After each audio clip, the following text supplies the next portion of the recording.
Começa agora o programa A Hora e a Vez da Pequena Empresa, sempre levando para você muitas informações e atrações. Confira. O auditor e perito contador Vitor Stanquevicius falando sobre a ferramenta Proteção do CPF, lançada pela Receita Federal, que visa ampliar a segurança digital dos cidadãos. O advogado Marcos Tavares Leite falando sobre o projeto de lei que trata da atualização dos limites de faturamento do MEI e do Simples Nacional para micro e pequenas empresas. O economista Otto Nogami trazendo atualizações em importantes pontos do cenário econômico. A reunião do Conselho de Desenvolvimento Econômico Social Sustentável, o Conselhão, ocorrida no dia 27 de junho no Palácio do Itamaraty, em Brasília, com participação do SIMP. E nesta semana o presidente do SIMP, Joseph Cury, recebe o Dr. Rodrigo Prando, cientista político da Universidade Presbiteriana Mackenzie. Fique conosco.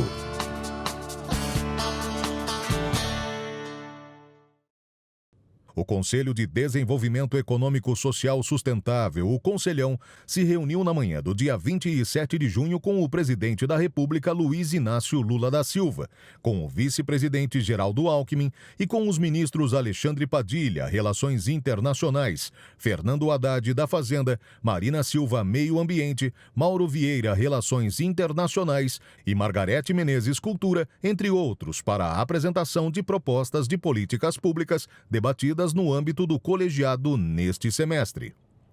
A solenidade foi palco também da formalização de 3 decretos assinados pelo presidente Lula. Foram eles: Estratégia Nacional da Economia Circular, Política Nacional de Primeira Infância, Projetos Tecnológicos de Alto Impacto.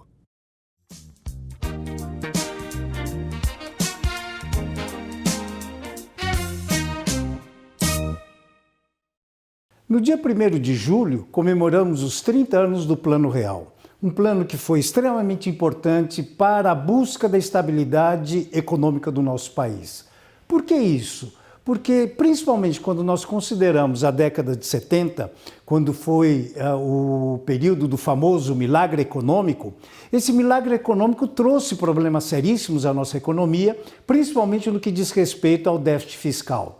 Associado a ele, choques externos, notadamente no que diz respeito à elevação do preço do barril de petróleo no mercado internacional. Claro, não poderia ser diferente, tudo isso acabou impactando sobre os preços da economia. Costumamos dizer que o processo inflacionário do nosso país começa então justamente nesse período.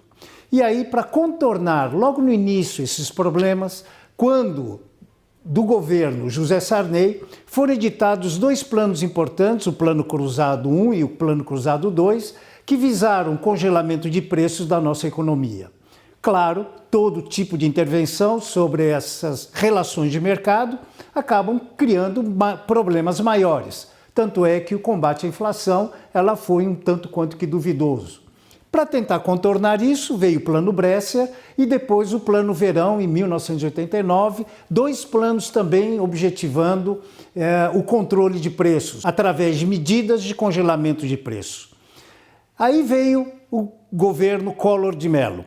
Tivemos o Plano Collor 1, Plano Collor 2, 2 planos que visavam, de uma maneira drástica, cortar o problema da inflação pela raiz. Como é que eles fizeram isso? Simplesmente congelando depósitos bancários, depósitos de poupança, congelando aplicações financeiras, ou seja, uma intervenção brusca sobre a economia, tirando totalmente a liquidez, na tentativa de fazer com que os preços se ajustassem e entrassem dentro da normalidade.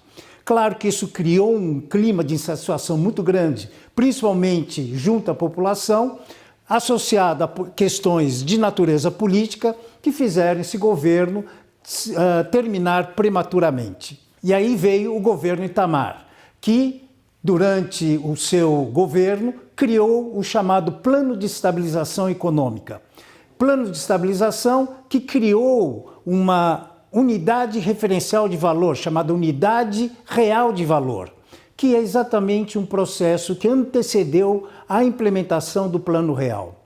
E aí, para se ter uma ideia, um pouco antes do início do Plano Real, A inflação, em termos anualizados, chegava a 4.922%. Bom, e o Plano Real, portanto, é um plano que, conforme foi dito, trouxe a estabilidade econômica, principalmente em função de uma liderança política e uma estratégia econômica muito bem definida. A grande dúvida que surge, ou a grande preocupação, é como fazer com que o Plano Real perdure ao longo do tempo. E isso, sem dúvida alguma, vai depender fundamentalmente da disciplina fiscal do governo e considerando principalmente a independência do Banco Central. Independência essa extremamente importante para quê? Para se monitorar os eventuais avanços nos gastos por parte do Executivo.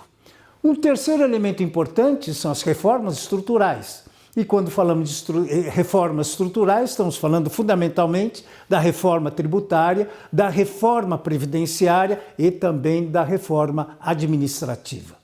Não podemos esquecer também dos investimentos em educação. Educação que é fundamental, principalmente no processo de crescimento e desenvolvimento do país. E para que também possamos agregar novas tecnologias aos nossos processos de produção. E tudo isso só e somente terá sucesso à medida que nós tivermos o elemento fundamental, que é a estabilidade política.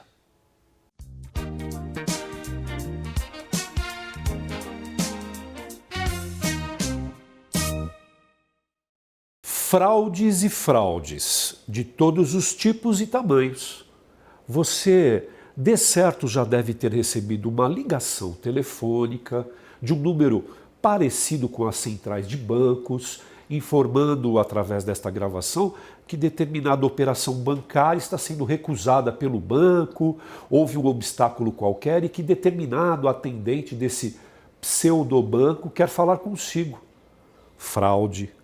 Você já recebeu algum SMS dizendo que uma operação bancária com o cartão de crédito foi negada pelo banco ou pela operadora? Cuidado. Fraude. Ligue para o seu banco, na figura do seu gerente, para tirar essas dúvidas, exclusivamente. Você já recebeu também um e-mail, supostamente, da Receita Federal, dizendo que foi encontrada uma irregularidade, que sua declaração caiu na malha fina? A Receita Federal do Brasil não envia e-mails para contribuintes que caem na malha. Cuidado. Fraude. Agora, a Receita Federal, nos últimos dias, liberou um serviço gratuito disponível a todo cidadão brasileiro, muito interessante, diga-se de passagem, que é um serviço de proteção ao seu CPF. Explico. Muitas pessoas também em fraude são acometidas diante desta circunstância que é, sem a sua permissão, sem a sua aprovação, o seu aval, passam, incrivelmente, a fazer parte do rol do capital social de determinadas empresas, passando a serem sócias, acionistas de empresas, sem a sua aprovação, sem o seu conhecimento. Existe agora um mecanismo, uma ferramenta trazida pela Receita Federal nos últimos dias, reitero, muito importante, muito interessante, que protege esta possibilidade para que você não se veja incorrido nessa situação. Qual é a ferramenta? É a proteção, é o proteger o seu CPF, é um nome dado pela Receita Federal para não fazer com que você seja aí surpreendido de uma dificuldade amanhã, não é, em ver o seu nome participando de um quadro societário de uma empresa sem a sua autorização, sem a sua permissão. Esse serviço é gratuito e caso você queira saber um pouco mais sobre essa funcionalidade trazida pela Receita Federal, vá ao seguinte site, somente nestes sites, atenção, vá no site Redecim ou então no próprio site da Receita Federal do Brasil e procure ali, não é, o ícone Proteger seu CPF. Muito obrigado a todos, foi uma grande satisfação. Até a próxima oportunidade.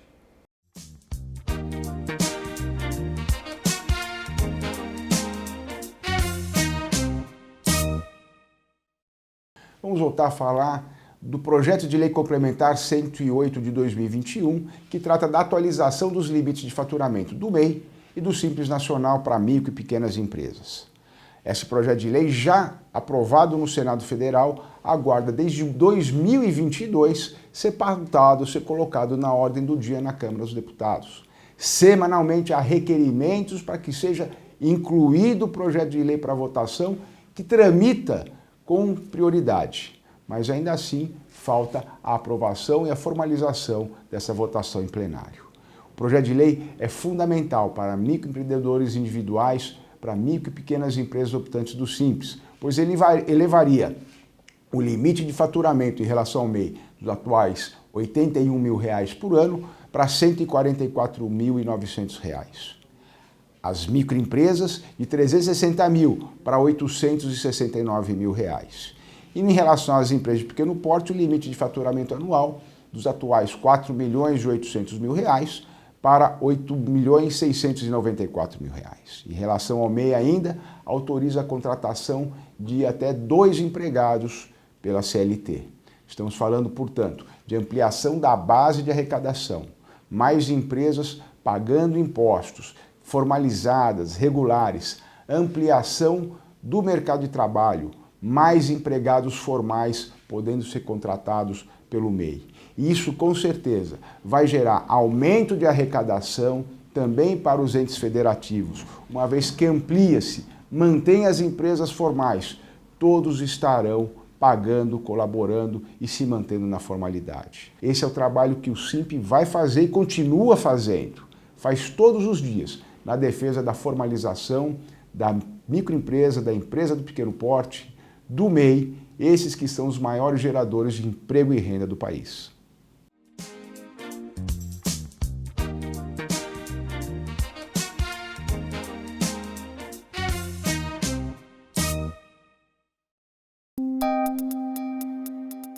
Entrevista da semana. Nosso convidado de hoje é o Dr. Rodrigo Prando, professor, pesquisador, cientista político da Universidade Presbiteriana Mackenzie. É um prazer tê-lo conosco. O prazer aqui é todo meu pelo convite. Vamos conversar, né? Debater um pouco alguns temas importantes, né? Aliás, o Bertolt Brecht tinha a famosa frase do analfabeto político. Sim. Né? E, partindo disso, o preço do pão e todo o resto é a procuração em branco. Falando nisso, o senhor é um cientista, especialista no tema. Vamos falar a nível macro das tendências da política no Brasil. Vamos lá. A interface, por exemplo, do executivo com o judiciário. Então assim, primeiro eu acho importante, né, Cury, a gente lembrar que a política existe porque na nossa sociedade há conflitos. Só que os conflitos dentro da política são resolvidos pelo diálogo, dentro das instituições e junto a um conjunto de leis. Perfeito. E aí, quando você me pergunta da interface, nós temos que lembrar que esse poder, para não ficar nas mãos de uma única pessoa, tendo um poder absoluto como o imperador, esse poder é dividido. Então, você lembrou o Bertolt Brecht, eu vou lembrar aqui o Barão de Montesquieu, que vai falar do espírito das leis com 3 poderes: executivo, legislativo e judiciário. Então, é importante que se tenha em mente que todo político, ele é eleito, diferente do juiz, que ele tem uma carreira, né? Agora, do outro poder, que é o legislativo, eles também são eleitos. Então, é importante que se tenha a noção que cada um dos poderes tem a sua função, mas ele também serve de freio para quando um poder quer exacerbar as suas funções. Então, quando a gente tem algum poder querendo exacerbar as suas funções e invadindo o outro, sim, a gente passa a ter o quê? Crise institucional. Então, para a sua pergunta, quando os poderes atuam harmoniosamente dentro das suas esferas e especificidades, a gente tem as coisas funcionando para o bem da sociedade. A política serve para que a sociedade seja dirigida, tenha uma gestão a partir da democracia. Então, nessa relação, a nossa primeira pergunta é: este equilíbrio, atualmente, na sua visão como analista, do executivo com o judiciário, para depois perguntar do judiciário com o Congresso e depois do Congresso com o executivo, e a harmonia entre esses poderes. Como é que o senhor analisa o quadro que nós vivemos? Olha, nos últimos tempos eu tenho entendido que houve uma melhoria nesta relação. Não é uma relação 100% harmoniosa, não é. E a gente tem que levar em consideração o seguinte: qualquer um que esteja num desses poderes, um deputado, um senador, um governador, um presidente, um prefeito, um vereador, um deputado federal, um deputado estadual, tem algo hoje que chama muita atenção, que são as redes sociais. Redes sociais impulsionadas por algoritmos. Então, na grande maioria das vezes, quando alguém ultrapassa o seu papel e acaba invadindo a seara de outro poder, pode reparar que tem muito por trás ali as redes sociais, o impulsionamento via algoritmos. Eu acredito que não está perfeito, mas está melhor do que nós estávamos algum tempo atrás. O que significa que estamos evoluindo democraticamente. O que é importante, né? Porque evoluir sem democracia, a gente está num cenário de autocracia, que é quando o poder não tem resposta a nenhuma das outras formas de limitação, que seria o legislativo e o próprio judiciário. Então a gente está sim caminhando na democracia dentro do Estado democrático de direito. E tem aquela velha história: a democracia ela não é perfeita, mas na sua imperfeição ela ainda é melhor que outros regimes, quando especialmente são totalitários. E não tem nada igual. Democracia é o melhor deles, sem dúvida. E é a democracia sendo conjugada com a liberdade de mercado, de empreendimento, né? Enfim, de se empreender, do empreendedor. Então, esse conjunto, essa relação de economia e democracia, ou seja, de economia e política, ela é bastante interessante. E aqueles países que se encaminham para uma posição liberal na política, na economia, costumam ter mais sucesso na formatação de uma sociedade cuja relação dos indivíduos e dos grupos entre si é melhor do que quando você tem alguém que impõe de forma autocrática, ditatorial. Vamos complicar um pouquinho. Vamos. Como é que o senhor vê a interface do setor empresarial com os poderes? Bom, então vamos... Olha que interessante, muitas vezes na aula eu coloco a empresa no centro de um quadro dizendo assim: olha, existe um microambiente. O microambiente é aquele em que a empresa, o empresário controla as variáveis, seus fornecedores, os bancos, seus funcionários. Agora existe uma coisa maior que é o chamado macroambiente. Isso. E neste macroambiente nós temos a economia internacional, nós temos os aspectos jurídicos, nós temos a política. Então é importante que, da perspectiva do governo, ele entenda, especialmente no Brasil, quando nós falamos da pequena e média empresa, são grandes empregadores. As pessoas no seu cotidiano têm a garantia da sua vida, do seu emprego, da possibilidade dos seus filhos irem a escolas a partir deste setor que é fundamental e muito importante. Então o governo tem que olhar com muito carinho e muito cuidado. Em contrapartida, o empresário, o microempreendedor individual, o médio empresário, aquele que está ali na labuta cotidiana também para gerar emprego, pagar impostos, ter inovação, ele também tem que entender um pouco do mundo que o cerca, ou seja, tem que entender da política, das relações que existem, da legislação, hoje dos temas que são inescapáveis, Cury, por exemplo, como a sustentabilidade, como o desenvolvimento sustentável. Muitas vezes nós temos visto aí eventos climáticos extremos que você está calculando para sua empresa ter uma exportação ou para sua empresa colocar um produto novo e de repente ela é invadida pela água e você perde tudo. Então tudo isso tem que ser pensado à luz de uma sociedade que está cada vez mais complexa e por isso exige que as pessoas se posicionem de maneira crítica para entender esse mundo que a gente vive. Indiscutivelmente está se tratando de ESG. E quando você pergunta para o empresário da pequena empresa ou microempresa o que é ESG, ele não sabe. Mas pergunte para ele se ele acha que deve ter governança. Pergunte para ele se ele acha que tem que a sua produção estar ambientalmente correto. Pergunte para ele da atividade do ESG como um todo, ambiental, social e a governança. E mais de 90% dos empresários dizem que sim, é necessário. Então, é levar a ele o conhecimento acumulado.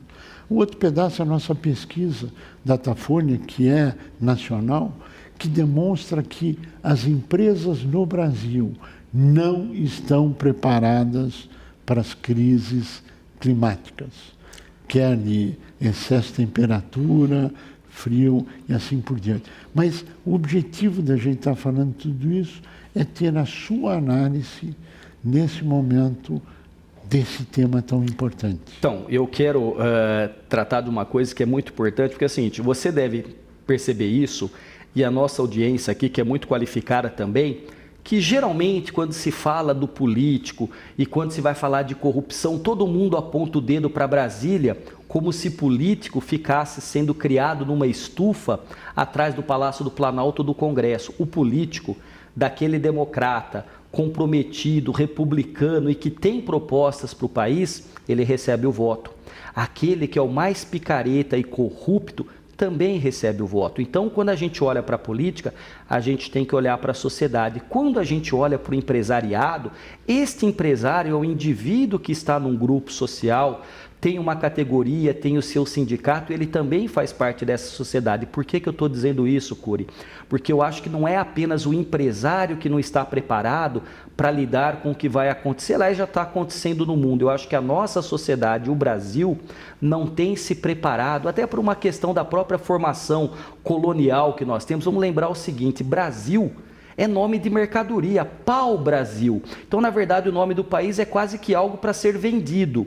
Quando os portugueses aqui chegaram e mandaram uma carta, a famosa carta do achamento de Pero Vaz de Caminha, o que a gente tinha naquela carta? Ele falou, olha, eu não achei aqui, Vossa Majestade, ouro, diamantes, pedras preciosas, mas aqui tem muita água, tem abundância. Quer dizer, a gente se acostumou àquela ideia de que estamos deitados em berço esplêndido e que essa natureza ela é infindável, e não é. Quando você traz a pauta da agenda ESG, do ambiente, do econômico, do social, da governança, a gente tem que pensar o seguinte, os recursos são escassos, e o mundo não tem lado de fora, não dá para jogar fora, tudo que se produz se joga aqui dentro, os nossos oceanos estão tomados, nós construímos na área de várzea dos rios, quer dizer, esses rios têm enchido, eventos que têm causado mortes, tudo isso demanda não apenas do empresário, de um ser humano que tem se relacionado com a natureza de forma predatória. E o Brasil, ainda em que pese que é um player internacional que tem voz ativa na questão ambiental, a gente tem que avançar muito com o empresário, sim, mas na sociedade, com as crianças na escola, porque para mim, como professor, eu não posso deixar de falar isso. A educação ainda é a base de tudo. É fundamental. Fundamental. Eu só queria fazer uma ressalva dizendo que a maioria da classe política, a maioria do judiciário, a maioria de todos que estão no poder são gente de bem. Uma minoria, né, que faz as manchetes, etc., que não são as pessoas que buscam o bem comum, mas buscam interesses pessoais. Sim. Até por uma questão de justiça a todos que foram eleitos por nós, pela sociedade que lá estão. Mas nós estamos chegando ao final do nosso tempo e eu queria a tua avaliação, professor, do quadro nacional colocado no cenário internacional. Como é que o senhor vê essa interface? Olha, o Brasil tem novamente se apresentado nos cenários internacionais e isso tem sido reconhecido. Basta que a gente leia não apenas a imprensa aqui no Brasil, mas no exterior. Existe sempre uma coisa que é da diplomacia presidencial, quando os presidentes ao longo da história no Brasil viajam e lembrar que presidente não tem amigo, presidente representa os interesses do seu país, claro, interesses legítimos dentro de um conjunto ético e tudo mais. Então o Brasil tem procurado aí um diálogo e eu falei há pouco da importância que o Brasil tem como alguém que tem voz ativa por conta dessas questões ambientais. Então isso é muito importante que o Brasil esteja à frente desses fóruns na discussão ESG da sustentabilidade. Agora, a gente tem muita coisa para avançar, inclusive dentro do Brasil um cenário de maior competitividade para isso, e você sabe muito bem na questão da pequena empresa, do empresário, como a educação é a base, a formação e a qualificação da mão de obra significa essencialmente uma melhor produtividade. A gente precisa ter educação, investimento em ciência, tecnologia e cidadania. Sem isso, a gente não avança muito. Professor Dr. Rodrigo Prando, nós queremos agradecer a sua participação, torcendo para cada vez mais o Brasil prospere, torcendo para cada vez mais a educação seja o fundamento e o desenvolvimento da sociedade.